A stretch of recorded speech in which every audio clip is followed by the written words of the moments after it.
की जो जनरेशन होता है, जनरेशन का मतलब उसमें जो सुधार होता है उसे को ही हम जी कहते हैं। जी मतलब जनरेशन। अब ये 1G 2G 3G 4G ये सब जो थे सर, ये जनरेशन थे। ये कब आए थे सर? यहाँ पे आप देखेंगे 1G आया था 82 में आया था, ये 1992 में आया था 2G, 2001 में आ गया था आपका 3G, और 2012 में ही आपका 4G आ गया था, लेकिन हम लोग को नहीं मिला था, हम लोग को बाद में मिलना चालू हुआ। दुनिया यूज कर रही है 5G। अभी हम लोग इंडिया में अभी 5G यूज के लिए नहीं है, अभी ट्रायल चल रहा है, इसको 1 से 2 साल में ये पब्लिक के लिए दे दिया जाएगा। अब इसमें मेन अंतर क्या होते हैं समझिए ध्यान से।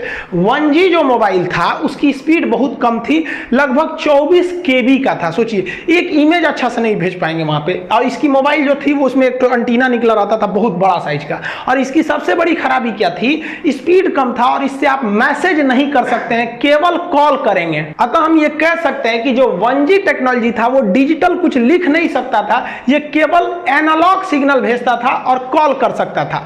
इससे सुधार के हम लोग लेके आए लोग 2G को, और ये 2G 1990 के एक दशक में आया था, और इसकी स्पीड 64 KB पर सेकंड की थी। तो स्पीड तो बढ़ ही गई, लेकिन उतना भी क्या KB में स्पीड दे रहा है, कौन सा स्पीड है। लेकिन इसकी एक और खासियत क्या हो गई कि ये वॉइस तो करता ही था, इसके साथ साथ यहाँ देखिए मैसेज का साइन है, आप इससे मैसेज भी लिख के भेज सकते थे, हाय हेलो। और याद कीजिए आप वो टाइम जब एक मैसेज करने का 1 रुपया लगा करता था, तो इससे मैसेज भी कर सकते थे। इसके बाद जब आया 3G, तो पहली 3G जो थी वो MB में स्पीड देना चालू किया, और इसका फायदा ये हुआ कि आप बात तो कर सकते हैं, मैसेज भी कर सकते हैं, साथ साथ आप इंटरनेट भी चला सकते थे, गूगल वगैरह सर्च करते थे। नोकिया वाला मोबाइल में पहले जो था टॉर्च और जलता था, उसमें नेट और थोड़े चलता था, इसमें एक गेम होता था सांपों वाला, इसे याद होगा आप लोग को। तो यहीं से आपका नेट का काम चालू हुआ, और यहीं से यूट्यूब वगैरह देना चालू कर दिया। लेकिन इसकी खराबी क्या थी, 3G जो था उसमें यूट्यूब चलता था ना, बड़ी बफरिंग करता था, देखते होंगे एक तो गोल गोल घूमते रहता था,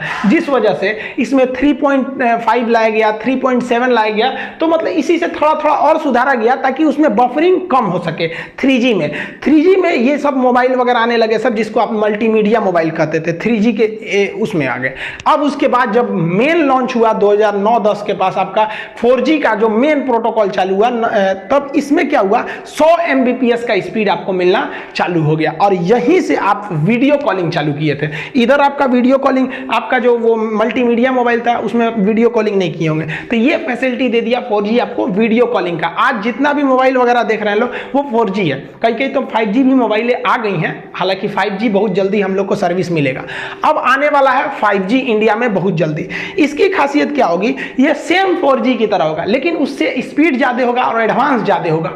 ये मोबाइल के साथ साथ दूसरे चीज को कनेक्ट कर देगा। आप अपने कार को अपने मोबाइल से कनेक्ट कर दीजिएगा ना, तो जैसे यहाँ मोबाइल में घुमाइए, उधर कार घूम रहा है, फ्रिज को कनेक्ट कर दीजिए 5G, तो फ्रिज में भी 5G टेक्नोलॉजी होना चाहिए। और दरवाजा खोलना है तो यहीं से खोल दीजिए, इन्वर्टर बंद करना है यहीं से कर दीजिए। आप पता चले आप मान लीजिए गए हैं दिल्ली, आपका घर है चेन्नई में, आप भूल गए कि इन्वर्टर तो बंदे नहीं किए, तो 5G टेक्नोलॉजी रहेगा ना, तो वहीं से ऑफ कर दीजिएगा तो वो ऑफ हो जाएगा। बल्ब वगैरह जला सकते हैं, बुझा सकते हैं। तो वो सब ऐसा नहीं है कि केवल मोबाइल 5G हो जाएगा, घर में आपका 5G है ये नहीं है तो नहीं होगा, उसमें भी टेक्नोलॉजी बढ़ानी पड़ेगी। तो आज के समय 5G की ओर जा रहा है, लेकिन हम लोग वर्तमान में 4G यूज कर रहे हैं, और एक काफी लंबे समय तक 4G यूज करेंगे। आजकल जितनी भी मोबाइलें आ गई हैं सब वोल्टी आ गई हैं। अब वोल्टी को गोली मारी, अब तो 5G आ गए हैं सब।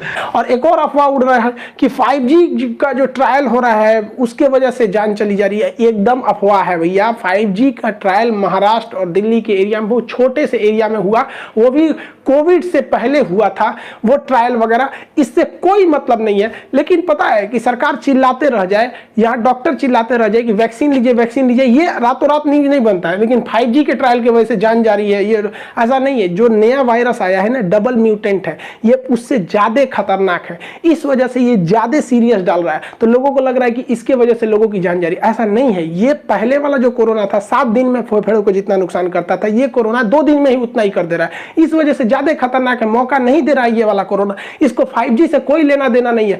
आप वैक्सीनेशन कराइए अगर आपकी जान प्यारी है तब। इजराइल जो है, आप देखिए इजराइल ने अपने आप बहुत बड़ा त्योहार भी मना लिया, जिसमें 1.5 लाख लोग वहां पर उपस्थित थे बिना किसी सोशल डिस्टेंसिंग के।